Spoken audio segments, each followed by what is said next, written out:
estudando o livro O Evangelho segundo o Espiritismo.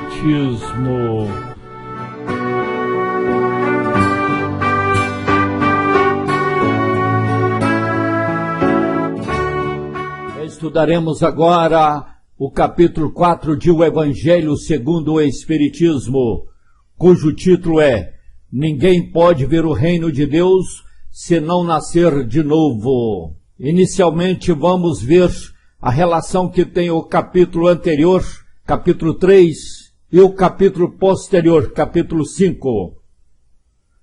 Capítulo 3, capítulo anterior ao capítulo 4, há muitas moradas na casa de meu Pai. Então ficou bem claro aqui o ensinamento de Jesus sobre as várias moradas que tem no universo. Quer dizer, a possibilidade de vivermos em vários lugares dentro deste grandioso universo feito pelo nosso Pai, o nosso Criador. Então isso já abriu as portas para entendermos com mais detalhes a questão do ensinamento de Jesus. Ninguém pode ver o reino de Deus se não nascer de novo. Ou seja, a questão que nós chamamos na doutrina espírita de reencarnação, que vamos estudar para entendermos melhor o progresso do espírito neste grande universo, obra do nosso Criador, Deus, nosso Pai Todo-Poderoso. E o capítulo 4 abre também o entendimento do capítulo 5. Capítulo 5, que aborda uma das aventuranças, bem-aventurados os aflitos, ensinada e prometida por Jesus.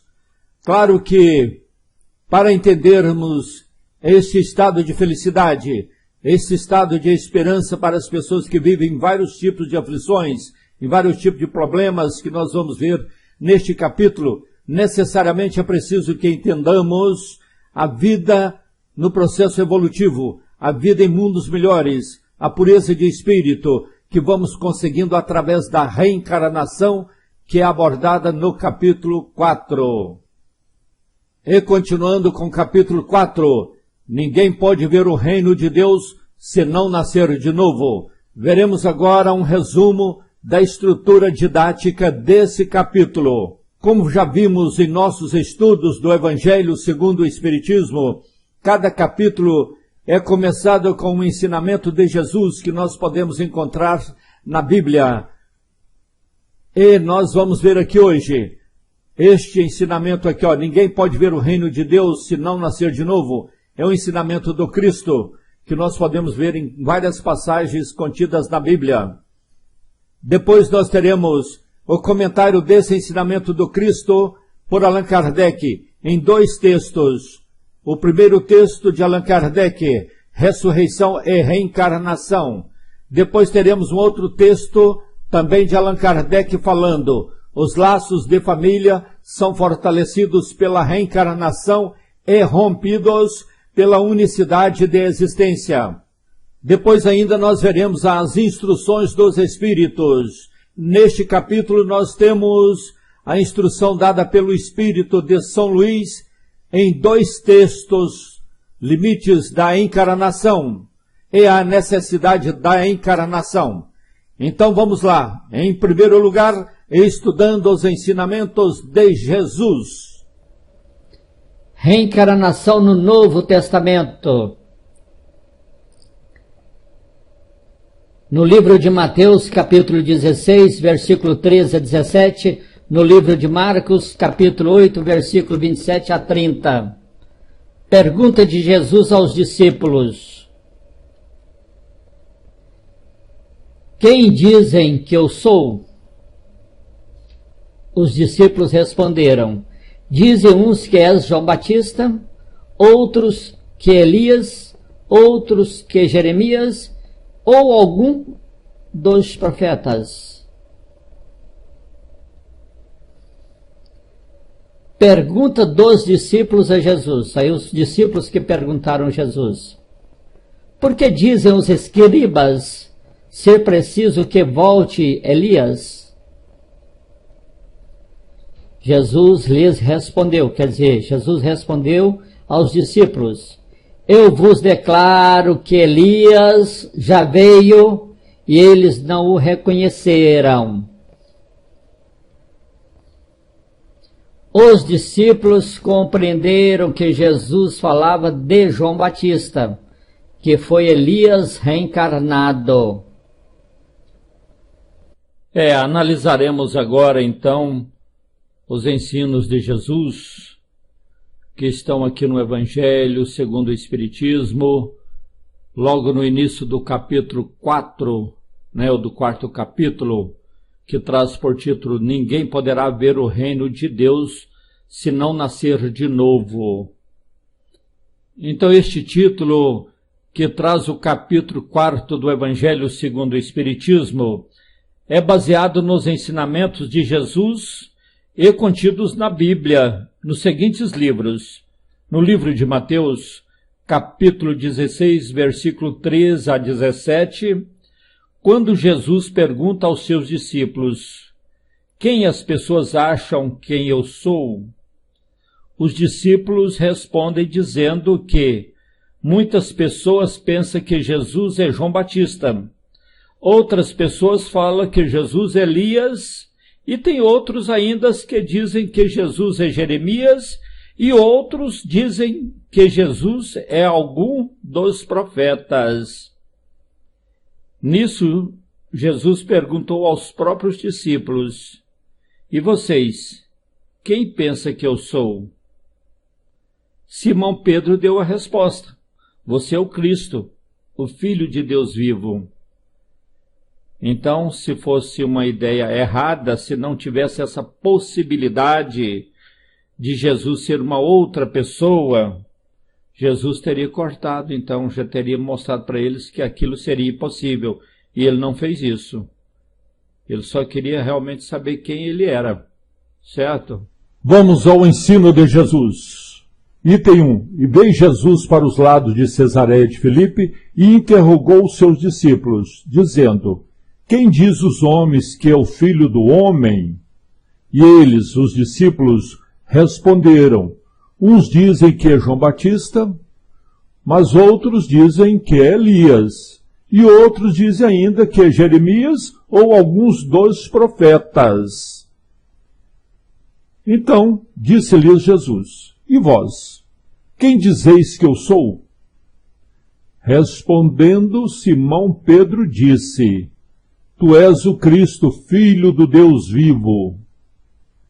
E respondendo Jesus, lhe disse, quer dizer, Jesus respondeu para Simão Pedro: bem-aventurado és, Simão, filho de Jonas, porque não foi a carne e o sangue que te revelaram isso, mas sim meu Pai, que estás nos céus. Ensinamento este que está no livro de Mateus, capítulo 16, versículo 13 a 17. Bom, em Marcos, capítulo 6, versículo 14 e 15, e em Lucas, capítulo 9, versículos 7, 8 e 9, nos é mostrado a surpresa que Herodes, o tetrarca, estava tendo ao ouvir falar de Jesus e a possibilidade que João Batista teria de ter ressuscitado na pessoa de Jesus. Herodes achava impossível, porque João era contemporâneo a ele, e ele mesmo, Herodes, teria mandado matá-lo, cortando a sua cabeça. Herodes ficou sabendo também que as pessoas estavam falando que Elias apareceu. Outras pessoas falavam que um dos profetas ressuscitara. Então veja bem que a ideia corria de que alguém que já tinha morrido, Elias e tal e tudo, tinha voltado, mas voltado de outra forma, em outro corpo. Item 2. E chegou a Herodes, o tetrarca. Parei, quem foi Herodes, o tetrarca? Já que tinha vários Herodes, então nós vamos ver que tinha um Herodes o Grande, que era o pai. E esse Herodes o Grande teve 5 filhos. E entre esses filhos, 3 chamavam Herodes. Então tinha Herodes Filipe, que era filho de Mariana e de Simão. Tinha Herodes Filipe I, que era o filho de Cleópatra. E tinha Herodes Antipas. E tinha Arquelau, tinha Aristóbulo, que era também filho de Mariane. Então Herodes, o tetrarca, ele que foi mencionado também em Mateus, né, capítulo 14, versículo 1 e os seguintes, em Lucas, né, capítulo 3, versículo 1, capítulo 9, versículo 7, capítulo 3, versículo 31 e capítulo 23, versículo 7. Então Herodes, o tetrarca, ele era o filho de Herodes o Grande. Na morte de Herodes o Grande, seu reino foi dividido entre os vários de seus filhos. O termo tetrarca significa líder da quarta parte. Esse Herodes, como eu disse agora mesmo, era conhecido como Herodes Antipas, e ele controlou a Galileia e a Pérsia. Isso significa que muito do ministério de Jesus foi no território desse governador indumeu da segunda geração, o Herodes tetrarca. Então, por isso que está dizendo assim, ó, e chegou a Herodes, o tetrarca, notícia de tudo que Jesus obrava, quer dizer, de tudo que Jesus fazia, e ficou como suspenso, quer dizer, ficou surpreso, porque diziam uns, é João Batista que ressurgiu dos mortos, e outros diziam então que era Elias que apareceu, e outros diziam, né, que é um dos antigos profetas que ressuscitou. Então disse Herodes, eu mandei degolar a João. Quem é, pois, este de quem ouço semelhantes coisas? E buscava a ocasião de o ver. E queria vê-lo, né? Ver Jesus. Está no livro de Marcos, capítulo 6, versículo 14 e 15, no de Lucas, capítulo 9, versículo 7 a 9. Bom, em Mateus capítulo 17, versículo 10 a 13, e em Marcos capítulo 9, versículo 11, 12 e 13, Jesus mostra que Elias que tinha que vir e, portanto, veio na pessoa de João Batista. Outro ensinamento de Jesus aqui no item 3, acerca da ressurreição e da reencarnação. Após a transfiguração, e os discípulos lhe perguntaram, dizendo, pois por que diz os escribas? Quem são os escribas? Vamos ver agora mesmo. Quem importa vir Elias primeiro?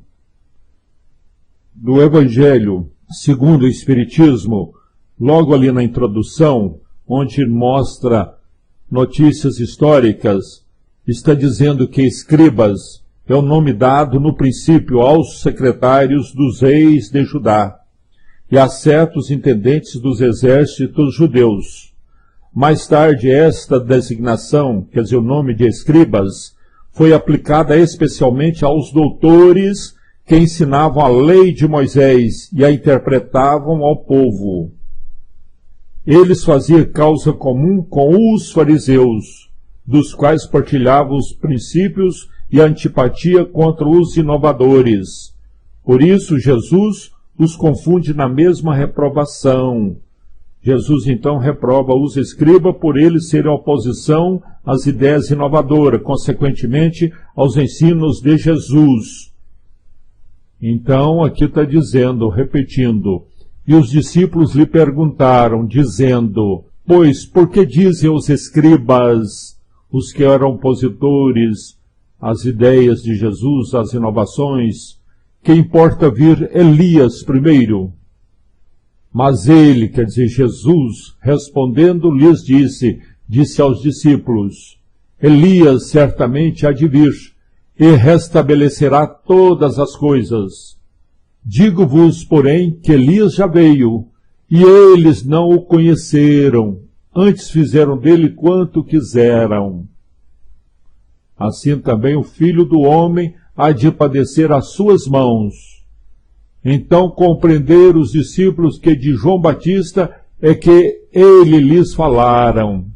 Ensinamento que está no livro de Mateus, capítulo 17, versículo 10 a 13. E está no livro de Marcos, capítulo 18, versículo 10 a 12.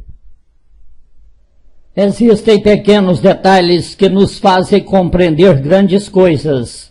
Exemplo, leis de causa e efeito, lei do perdão, de que mesmo as criaturas com nobres e elevadas missões podem falhar. Dentre tantas outras coisas, podemos ver aqui a história de Elias. Elias foi um missionário divino, mandando decapitar, sem clemência, os profetas de Baal. Baal era um dos deuses de Jezabel, deus da orgia. Jezabel jura vingança, mas não consegue naquela existência. Ver esse detalhe no livro histórico da Bíblia, 1 Reis, capítulo 18, versículo 19 a 40. Depois, em outra vida, João Batista, missionário divino, morre também decapitado. Tem pessoas que tentam desfazer dessa afirmativa de Jesus, falando que João Batista não era Elias, mas que ele, João Batista, tinha um espírito e virtudes iguais a Elias. A única argumentação contrária à tese reencarnacionista de João Batista, como Elias, saiu da própria boca de João Batista, respondendo às perguntas dos sacerdotes e levitas. Veja na Bíblia, em João capítulo 1, versículo 19 a 23. O fato de João não ter afirmado ser Elias pode ter ocorrido por uma das três hipóteses seguintes. Primeira hipótese, pela sua humildade, característica própria dele, que manifestou quando ele inicialmente recusou em batizar Jesus, alegando não ser digno para isto. Por humildade, então, ele pode ter negado em ser o próprio Elias. Esquecimento do passado. A segunda hipótese. Podemos ver com mais detalhe essa questão do esquecimento do passado no Evangelho segundo o Espiritismo, capítulo 5, item 11. Terceira hipótese, ressurreição. Sabemos que os antigos judeus, com exceção dos saduceus, acreditavam que a pessoa poderia voltar à vida, porém não tinham uma ideia clara sobre esta questão. Por isso, João não iria afirmar uma questão que ele possivelmente ainda não compreendia bem. Se acreditasse que a pessoa poderia reviver no mesmo corpo, como ele poderia ser Elias se o corpo dele era outro?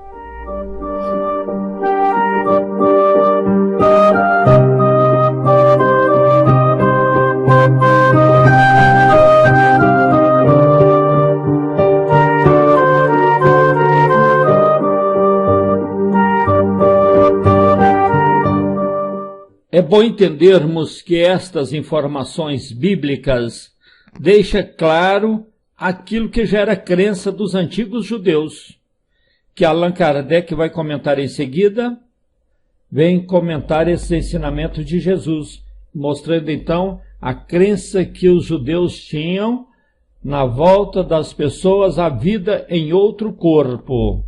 Então Allan Kardec usa dois textos para fazer esses comentários. Se analisarmos os ensinamentos bíblicos na forma-se mais original possível das Escrituras, podemos ver que a Bíblia é cheia de ensinamentos sobre o que nós chamamos atualmente de reencarnação. Mas por que nós chamamos atualmente de reencarnação? É porque as palavras reencarnação, espírito e outras mais surgiram com Allan Kardec no advento da doutrina espírita.